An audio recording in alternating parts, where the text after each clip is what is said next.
Welcome to another episode of the Back Catalogue podcast. This is the podcast where we, and by we I mean me, Appa, and my co-host / co-founder Vincent, we dive into the streaming services and we tell you, the listener and the viewer, what is worth it and what is not. Now, it feels like new year, new me, but we've released content this year. That was something that that was old. That was old news for us. That was in the pipeline. This is the first recording of 2024. We haven't been together since like December 11th. December 11th. And I'll remember that day. 100%, because we remembered the 11th of December. But here's what we're going to remember today. We are doing, this is an exclusive, because this is a Patreon recommended film. And if you want to go to the Patreon, you can sign up. You can do it for free for 7 days, but you can go on there for $2 a month. That's cheap. But the content is rich. The content is rich. So this is David. This is David's recommendation. Yes. Zatoichi goes to the Fire Festival. Well, I do my very own. You haven't said that yet? I haven't said that yet. Okay. Just rewind it. All right, 2024, we're starting now. Let's go. We haven't been here for a while, but we are doing 1970s very own Zatoichi Goes to the Fire Festival. I'll give you some facts, then we'll get into this. It's got the 7.3 out of 10 on the IMDb. It's got 79% on the Rotten Tomatoes. This is a gutsy, intense, and elegiac film. I've never seen that word, but that's what you do when you jump into Zatoichi Goes to the Fire Festival. Hold on, is that the synopsis? No, that's just what kind of film it is. I'm about to give you the synopsis. Oh, okay. This adventure pits Zatoichi, or to his friends Ichi, right, against one of the most diabolical foes, a blind Yakuza boss whose reign of terror and exploitation has made him nearly mythic. And we're here. Let's just get into this, man, because we saw exploitation in the title, right? We saw, in the synopsis at least, we saw exploitation, and in many ways this feels like an exploitation film, like an Ozploitation film. There's some irreverent humor in there. There is killing, there's blood. For some reason, there's blood some of the times, and there's not blood other times. There's blood 1% of the times in this movie. In a film where I'm going to say off the dome, there's like 55 heads that are the deceased post this film. Oh, dude, I don't think 55 is even the right number. But I'm just saying that's at least. That's at least. Yeah, because you got to think about this. In this movie, Ichi goes up against like groups, like there's just mobs coming onto him, and he's just like, I'm going to take these people out. Everyone hates him. He dispatches them quickly though. Yeah. One of the things that I love about, and I haven't watched many like samurai movies or many 1970s very own Japanese movies starring Zatoichi or Ichi, right? But one thing that I love is like, there's about 10 heads around this blind, and we just say this right now, Ichi is blind. Yeah. But he's just going about his day. And there's about 10 heads around him, right? He's stabbing folk, he's doing stuff, and then he'll get 3 in a row, and then he'll just pause. And then he'll... But the funny thing is, that's what they just do in these sort of films. Like, they'll pause for effect, they'll be like, I've just maimed or killed 3 people. Yeah. And then they'll go to the next, 7 that are left. This is the 70s. I'm sure the budget wasn't that high. I can look at this film. I can look at the fight sequences, and I can go, all right, this is a product of its time, of the fiscal situation. But the fight scenes were hilarious. Dude, I mean, because you can see that, he stabs a man, but it just goes through his arm, and that's, I don't know, something about that is it's just funny when it's obviously it's an old film. It's not a particularly extravagant film. It isn't. It's literally just, and I mean, when you're thinking about the samurai stories, it's a man wandering from different place to different place, and he's just getting things done. And this is what Ichi's doing. He's walking. I can't remember. Oh, the purpose is that he's been invited by this mythic man to a party. But was that at the start? It wasn't at the start. This movie's plot, and I know it was in subtitles, and maybe there was something lost in translation, but I was looking at the movie, and I don't understand what was happening. I don't know what this fire festival was. I think it was just that he was almost burnt at the end. Yeah, in that's the midst it. of But, fire. but somehow he's swum under the water. But the fire. We'll get into that in a bit. Yeah. But one of the things that I will say, I'm going to say a qualm before we get into we'll just do like favorite fight scenes. But one of the qualms that I have, and again, we're going back in time here. And also we're culturally changing lanes, okay? We're going away from the Western films that we are usually watching. The pacing in this movie was very odd to me because, and it's not that, no, I'm gonna go on here and say it. Everything outside of the fight scenes, I was like, there's nothing here for me. I couldn't understand anything, and also it was but not words you couldn't understand, just why they were in these spaces. Yeah, they were, and then the samurai, the wanderer, he's going from place to place. 100%, they were in the same 1 kilometer block, because he goes out of a place and it's a new place, but then he sees the same people, and then he goes back to the same house. Like he sees that pretty man from the start a couple of times. Yeah. And it's not, he doesn't just see that guy. He sees everyone in, every character in the movie is in every place. Yeah. They're close. And you know what? In a world in which there hasn't been much travel, you're going to stick close by. That's right. That's right. This was the issue though, was that there's these lulls in the movie which a man like me will fall asleep, but thankfully I watch this during the day. But then there's these fight scenes that seem like they come out of nowhere, which is what makes them hilarious. Like there is one and it's regarded as the most it's the fight scene that everyone loves. It is the one when they're in the bathhouse. Because you got a bunch of naked people running around. That's hilarious. If you saw some Frank and Beans, that's a 10. Honestly, not that I go out of my way to go looking for Frank and Beans, but if you got grown men with samurai swords in a bathhouse, you coos it up. They got all the tattoos. They got the tats, man. There's a blind man there, and then you just see a Frank and Beans here and there. He's running from place to place. You've got the it's all covered up, and then it just shows the Frank and Beans. Like the full screen. Yeah. It's Frank. The funny thing about that is, we've talked about this on the After Dark at least. The place that you don't want to get into a fight is somewhere where it's wet. Yeah. And especially you got samurai swords in the bath.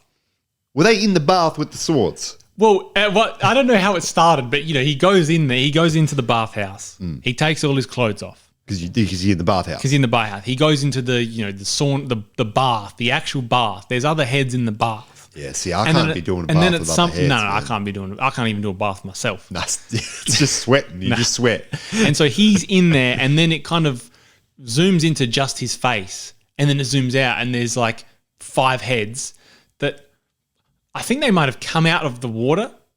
They could have come out the water. I don't know, but then they just, hey, we're fighting you now. And the funny thing is, Ichi's just onto it.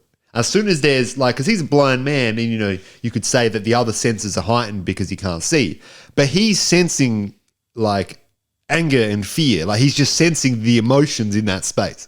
I do wish that it was more because I feel like they did the audible kind of, you can hear this, so now he can hear. Yeah. They did that in some parts, but I mean, for me, I would have liked to see that more in, the first guy, the guy that he keeps it. Apparently, it's his whole life's purpose is to kill Ichi, which also doesn't make sense to me. Apparently, he slept with his wife. There's or something. about 27 movies.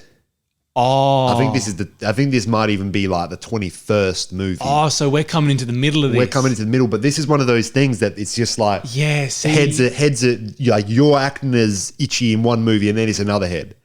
If it was Western times, it'd be like the James Bond. Oh, you know what I mean? Okay. Well, I mean, this has changed my whole perspective. That changes the perspective because now I think it's really garbage. Because Ichi might have been just in the first 20 films, just just taking ladies by storm. And each film he's got one thing that's missing. One time he can't hear. One time he's got only 4 toes. 100% he's just unbalanced. He's just unbalanced. No, that guy was funny as well. The guy, I mean, his character wasn't meant to be funny, but he did a lot of the I've just stabbed the third person. I'm pausing, And I love it. And, part of it is I've killed a man. I should be respectful of the fact that I've killed a man and understanding that I've taken a life. But also it's just And then I'm going to go on. And then I'm gonna skewer a couple heads here. The final boss is another blind man, and you think this is a typical Western superhero sort of movie. It's you fight the man with the same powers as you. I will say, I was not expecting what happened in the last bit of the film to happen. So first of all, Ichi gets invited to this thing. They're playing like checkers, but like really maybe it's chess. They're playing Go. I'm pretty sure it's Go. It's Go. Okay, it could be Go. I'm pretty sure It could be, and they're there. You're feeling the tensions build. it's because it's a thing. It's the festival, whatever he gets invited to, there's some sort of like a game, almost an Olympic kind of situation, and there's different events, and you kind of go through, which was one of the funniest parts of the movie, is when they're playing Go. And then, they're hitting off there, and they're both blind. So you go, they're feeling whatever the other pieces, and they're hitting them off. And then Ichi hits one off, and then the other guy hits another one, and Ichi hits that off. And then they look at each other, and they just start laughing for a second, and they just go back to serious. And they go do some other game, or... Because, that's just laughter. And the thing is, Liver King will say, like, he'll tear a bicep, but he says, like, if you laugh, like, you'll get your bicep back. But with that scene, right, it builds up. And then eventually gets to a point where Ichi's like, he's there, he's standing, and there's all these sticks around him, and all those sticks light up. And he's in there just like swinging his sword, right? He's swinging his sword. Does he even have the sword at that point? He's swinging something around. He's swinging well, I thought he was might just be dodging. swinging himself around. He was doing the whole Dark Souls. He's just rolling until I don't know, they tire out. But yeah, so the final, I don't know, I won't say fight. It's kind of just a confrontation. Is Ichi and the boss are in the middle of this little pond, and there's two bridges on either side to the pond. So the square in a circle pond. And they're there, and then he says, like, the boss goes, hey, that's it for you. Essentially. That might be verbatim. And then they take away the bridges, so he's just on a square island in the pond. So he can't go there, and then everyone's poking him with flaming bamboo sticks. The thing is, he says something along the lines of, this is where the party really begins. Because then Ichi comes out with like one of the hardest lines of 1970, when everyone thinks he's burnt to a crisp. He's just in the darkness, and he says, "Like you're mistaken. This is when the party really begins." And you put that at the front of like a Wu-Tang song, and then you get into it, and like people will go wild for that. The way that Ichi goes around just slicing people up after that, but the way that he kills this final boss, I was not expecting it. And it's because he's also like. There was like maybe one scene of gore in the bathhouse, and then this one is just like we see a needle straight through a man's throat. Yeah. And he's walking around going, what happened? What happened? Like, I'm blind. Can someone tell me, a man with a needle in my throat, what happened? Because I can't feel it. My other senses, they're just not working at this point. And yeah, man got pieced. Man got pieced. I couldn't stop looking at their haircuts, to be honest. Yeah, but we can't get into that. No, I know, but that was that, and that's cultural difference, obviously. And they did make a point of that, saying, I want to be a Yakuza. I want to have the haircut with the ponytail thing. But I just kept looking. I want to be a man. I want to be a man. There was themes of being a man. Look, there was some very minor spots that were good in this movie. David, listen, man. Stay on the Patreon because we need that money. But okay, look, maybe we need to watch 1 through 20. Maybe we're going to watch 1 through 20. I'm not watching 1 through 20. I'm going to say, because I was thinking about this morning, because I watched this last night. It's a miracle I remember anything. I was thinking about it. I was going, I think I'm glad that I watched the film, but I would never want to watch it again, and I would never tell anyone else to watch it. It has no rewatchability for me. Now, and that's not to say we haven't enjoyed films from the 70s, but maybe, and because me and you, we're big Godzilla fans, and we've enjoyed some Japanese Godzilla film. So that's not to say that we won't venture back into the space of the 70s, into the space of the Japanese or any world outside of the Western world. We'll do it, and we're happy to. But for this movie, I'm going to get into the rating real quick. I'm going to have to give it, and I'm going to give it a flat, right in the middle 5, based on the fact that the 5 fight scenes that we saw, however many fight scenes that we saw, they were hilarious to me. They were cool. They were fun. they kept it going. Now this was only an hour and 36-minute movie. Yeah. It felt like a little longer. Yeah, and that's because it was dragging the story. See, here's the thing: we talked about in our because we'll go back to Ozploitation at some point, but we talked about in Waking Fright. Waking Fright. We talked about in Waking Fright that the meandering in that film had this purpose, and it made you feel trapped at points. It made you feel worried for the character, and maybe we have lost whatever this meandering is in translation. Well, I mean, I personally, I think that the plot just didn't. I couldn't make sense of the plot. I didn't know what was going on. Maybe it's because I haven't watched 1 through 20. It's probably because of that. I mean, he's a man walking, and then he walks to a place and gets burned. He's doing a masseuse. They're auctioning off human females in the movie, that was wild to start. That was a rough start. That was wild to start off with. I was thinking about you. I was thinking, like, Vincent ain't gonna watch the rest of this movie. I was going, come on, man. But you know what's wild to me? But see, before you say what's wild to you, because I'll tell you what's wild to me, is that you go from that and then, I don't know, Ichi's got some sense of justice. He rescues the person that was just sold at the auction. Yes. But then there was just, it wasn't like, hey, I saved you because of this. She just saves her and brings her to a barn. And then she goes, what the hell is this? And she leaves. I mean, she'd just been captured by some strange man and then's been recaptured by another strange man in her perspective. Who's also wearing a mask and he's got just his tongue hanging out. That was hilarious. I was so confused because then he's there and then the other guy that's following him is there and he's slicing people up. I'm going, are they on the same team? No, I haven't seen 1 through 20. But that's right. Then he kills this woman and then he buries her and then he's real sad.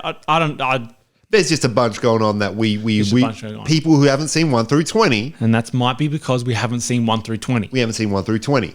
And maybe things are lost in translation, aka the one with Bill Murray's. All right. Now, here's the thing that I want to tell you. We get into this movie, right? We get through this whole movie, and we're talking about there's going to be a fire festival at some point. And it gets to the end, and there really ain't no fire festival. Nah. And if Ja Rule is born in 1970... It's just, I was thinking about this. So I said, when's Ja Rule born? It's the same. Dude, I'm telling you, if Ja Rule is born in 1970, this is how cyclical the world is, because this is what the Fire Festival felt like. I now know how the people who paid for the Fire Festival felt. Because I went there looking for the Fire Festival. Man, we're a couple years out, but it's in the decade. He's 76, 29th of Feb. Ja Rule. So he grew up watching this movie. He grew up because by the time he's at least watching 20 through 25. He's at least watching 22, 25. Yeah, no, this is it's interesting. There's a whole thing. Listen, that was Ja Rule, and this has been the back. Welcome to 2024.